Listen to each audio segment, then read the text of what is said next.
भज गोविन्दं गोविन्दं भज मूढमते सम्प्राप्ते सन्निधिते काले नहि नहि रक्षति वृत्तिं मूढजहीननागमकृष्ण कुरु सद्बुद्धिं मनसि वितृष्णां यल्लभसे निजकर्मोपातं वित्तन्तेन विनोदय चित्तम् नारीस्तनभरनाभीदेशं दृष्ट्वा माघमोहावेशम् एतन्मांसविसाति विकारं मनसि विचिन्तय वारं वारम् नलिनीतरगतजलमतितरलं तत्त्वज्जीवितमतिशयचपलं विद्धिव्याधविमानग्रस्तलोकं शोकहनैः च समस्तम् यावद्वित्तोपार्जनसक्तस्तावत् निजपरिवारो रक्तः पश्चाजीवति जर्जरदेहे वातालोऽपि न पृच्छति देहे यावत् भवनो निवसति देहे तावत् पृच्छति कुशलं देहे गतवति वायो देहापाये भार्या भिद्यति तस्मिन् काले बालस्तावत् क्रीडासक्तस्तरुणस्तावत् तरुणीसक्तः वृद्धस्तावत् चिन्तासक्तः परमे ब्रह्मणि कोऽपि न सक्तः काते कान्ता कस्ते पुत्रः संसारोऽयमतीव विचित्रः कस्य त्वं वा कुत आयातस्तस्मै चिन्तयन्नधिगभ्रातः सत्सङ्गत्वे निस्सङ्गत्वं निस्सङ्गत्वे निर्मोहत्वं निर्मोहत्वे निश्चलतत्त्वं निश्चलतत्त्वे जीवन्मुक्तिः वयसि गदेकः कामविकारः शुष्के नीले कक्कासारः क्षीणे वित्ते कल्परिवारः ज्ञाते तत्त्वे कः संसारः मा कुरु धनजनयौवनगर्वं हरति निमेषात् कालः सर्वं मायामयमिदमखिलं हित्वा ब्रह्मपदं त्वं प्रविशति धित्वा दिनयामिन्यौ सायं प्रातः शिशिरवसन्तौ पुनरायातः कालक्रीडति गच्छत्यायु तत विनमुञ्चत्याशावायुः द्वादशरञ्जरिकाभिरशेषगदितो वैयाकरणस्यैषः उपदेशो भूद्विद्याहि मुने श्रीमच्छङ्करभगवच्छरणैः काते कान्ता धनगतचिन्ता काकुलकिञ्चवदांसि नियन्ता त्रिजगति सज्जन सङ्गतिरेका भवति भवानवतरणे नौका जटिलो मुण्डीरुचितकेश काषायान्धरमृतवेषः पश्यन्नपि जन पश्यति मूलम् उदरनिमित्तं बहुधृतवेषः अङ्गं गलितं कलितं मुण्डं दशनविहीनं जातं मुण्डं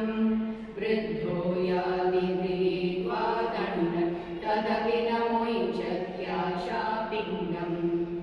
अग्रे वर्गे पृष्ठे भानुः रात्रौ सुभुगसमर्पितजानुः करतलभिक्षस्तरुतलभासः तदपि न मुञ्चत्याशापाशः कुरुते गङ्गा सागरगमनं परकलिपालनम् अथवा दानं ज्ञानविहीन सर्वमतेन भजति न मुञ्चिन् जन्मशतेन सुरमन्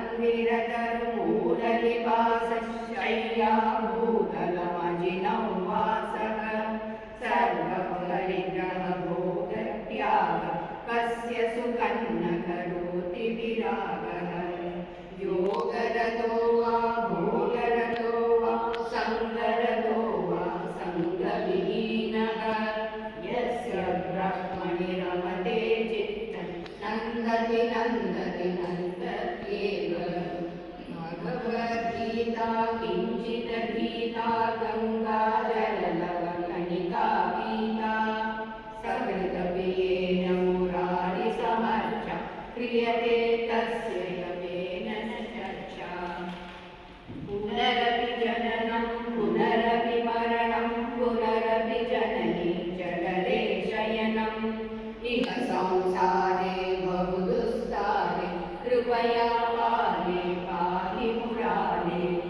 रत्याचर्पणविरचितगन्धः पुण्या पुण्यविवर्जितबन्धः योगी योगनियोजितचित्तः रमते बालो मत्तवदेव हस्त्वं गोवं उदहायात् कामे जननि को मे तातः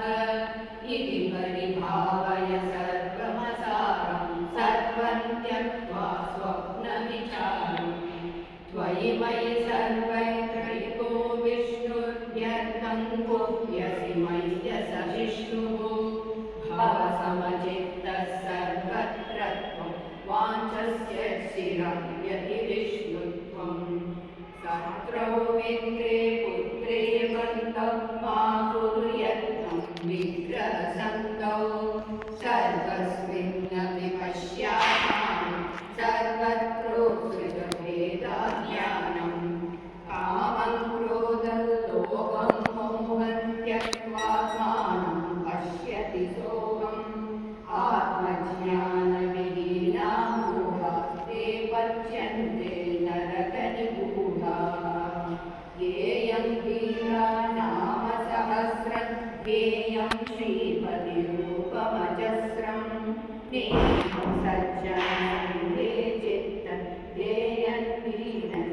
दीनजनायचरित्रम् सुगतः क्रियते रामाभोगं पश्चादन्तशरीरे रोगः यद्यपि योगे मरणं शरणं तदपि न मुञ्चति पापाचरणम् अर्थमनर्थं भावय नित्यं नास्ति ततः सुखलेशः सत्यं पुत्रादपि धनभाजां भीतिः सर्वत्रैषामि हितारीतिः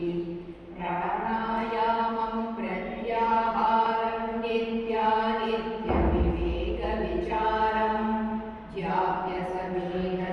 ज्याप्यसमेधसमाधिविधानं कुर्ववदानं अवधवदानं गुरुचरणं भुजनिर्भरभक्तः संसारापचिराभवमुक्तः सेन्द्रियमानसनियमादेव द्रक्ष्यसि निजहृदयस्थं देवं मूढकर्षण वैयाकरणं दुःखङ्करणाध्ययननुलीनः शैनशङ्कर भगवत्शिष्य बोधित